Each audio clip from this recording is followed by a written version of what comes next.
Hello YouTube, this is Demko 5 and I got a knife review for you today.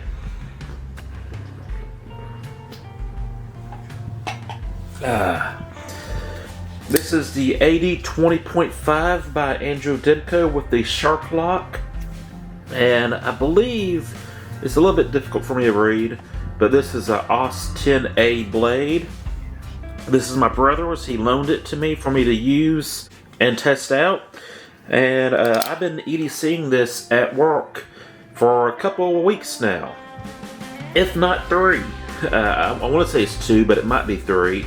But I've been keeping this knife from my brother, and I want to return it soon.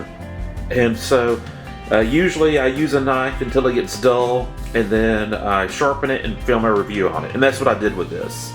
I used it, and I didn't abuse it, but I did use it cutting weed eater string, opening up boxes, breaking down boxes. I actually cut a little bit of food with this, a brisket, cooked brisket at the Christmas party. Used it as kind of my steak knife. You might think that's weird with a brisket, but I was just thought I don't normally use a fork and knife with barbecue, but it was just something I felt like doing, and that's what I did. First off, I want to say this knife is extremely fidgety. You can shake it out, you can push on the lock and sling it out, you can use the thumb stud, you can kind of start with the oval cutout and open it, you can shake it out in reverse, and you can use your finger and flick it out. Or you can use your pointer finger or your middle finger. So, very fidgety. I would say one of the knives that's more fidgety than this, but it's not a balisong, is the Kaiser chili pepper. And so, a big part of my interaction with this knife was while doing crossing guard duty. I was fidgeting this knife, and I wasn't doing it like where people could see me, but I was just kind of, just manipulating the knife and playing with it.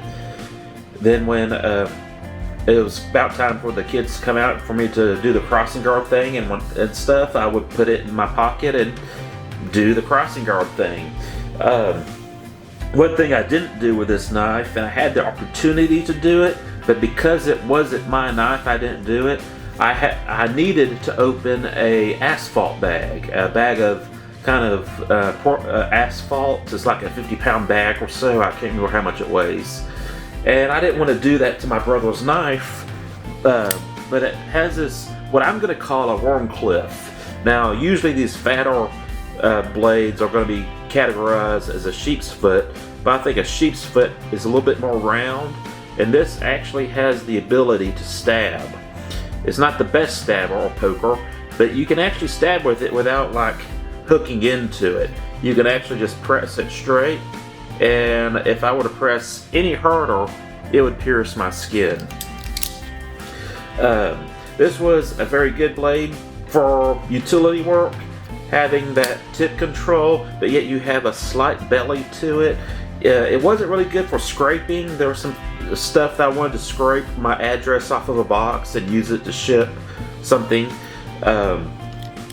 Actually, it wasn't my address. It was I think I borrowed a box from someone, and I was trying to scrape their address off of it. But anyways, so it was kind of hard to get this present this on paper and scrape with it. It is extremely sharp, and after all the use that I put on it, I put on the ceramics. I use a Spyderco Sharp Maker, about 30 swipes on the coarse, and then I did a little bit more on the fine to refine it. I presented it to a paper towel or a toilet paper tube. It was not catching or cutting. Just wiped it just about 4 or 5 times, probably 4, but I didn't really count. But I just did a couple of swipes on each side with the strop on the Work Sharp field sharpener, and I presented it to the toilet paper tube, and it sliced right through it, self-supporting, and it's now back to its razor sharp glory. It's ready to do work again, and so yeah, I really enjoyed it. Just joking with one of my friends, I did that. He's like, "Why'd you flip me off?" And I was just, messing with him. We joke with each other at work, and I really don't have any real complaints about this knife. Here's the pocket clip. It has a bright orange FRN or Gorvery, whatever you want to call it. Made in Taiwan. Yeah, it's just a very useful knife, very utilitarian, and I would say it's overly practical if it wasn't so fidgety. Something that my brother wanted me to test out. I have fat fingers and hands. My brother tries to get me into arm wrestling because my hands are pretty big. But I'll see if I can focus in close. He wanted me to squeeze the finger trail right here and see if the edge touches my finger, and it doesn't. So you can choke up on it, and the edge isn't really gonna hurt you. You can really choke on it. You can do some cutting tasks, if you're gonna sharpen a pencil, or I guess do any bushcraft type things. I'm not really a bushcrafter. I like to camp, but I'm not a bushcrafter, and there is a difference. Anyways, yeah, so no problem if you have fat fingers or fat hands and choking up on it. You want to make sure that you're not grabbing it too low when you drop the blade if you're fidgeting with it, because you can cut yourself. But if you hold it up here, drop it, it's just fine. It's just a good user knife. It's pleasant. It's much smoother than most knives you're going to come into contact with. The sharp lock is very smooth, very fun, and I don't know how strong it is, but being a Demko knife, I'm confident that it's strong enough, or it might be over strong. Now, some of you may be a little bit curious about this sharp lock. If I'm putting my thumb on the jimping, the lock doesn't come into contact with my hand, and really like this, it doesn't come into contact with the palm of my hand. It's out of the way. It's not a bother.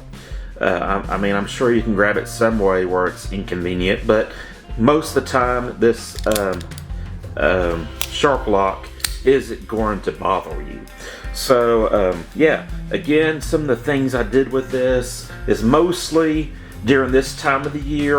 The grass isn't growing. I'm not weed eating a lot, although I did use it to cut weed eater string. I mostly broke down boxes. That's a big part of my job, is managing boxes during this time of the year. I helped deliver mail. I cut kind of those plastic straps on boxes and packages. They're about that wide, and they're just plastic straps that keep the things from breaking through the boxes. It kind of just supports the cardboard, and just stuff like that. Normal work stuff. I didn't abuse it. I didn't try to chop coconut with it or anything, but I did seriously use it. It held its edge significantly long. I've had it anywhere from like 2 to 3 weeks, I think. My brother could correct me on that. Yeah, and it sharpened up pretty easily. And then just finish it up with a strop. It is now scary sharp. So that's it. I'm a Satsu 5, and I'm out.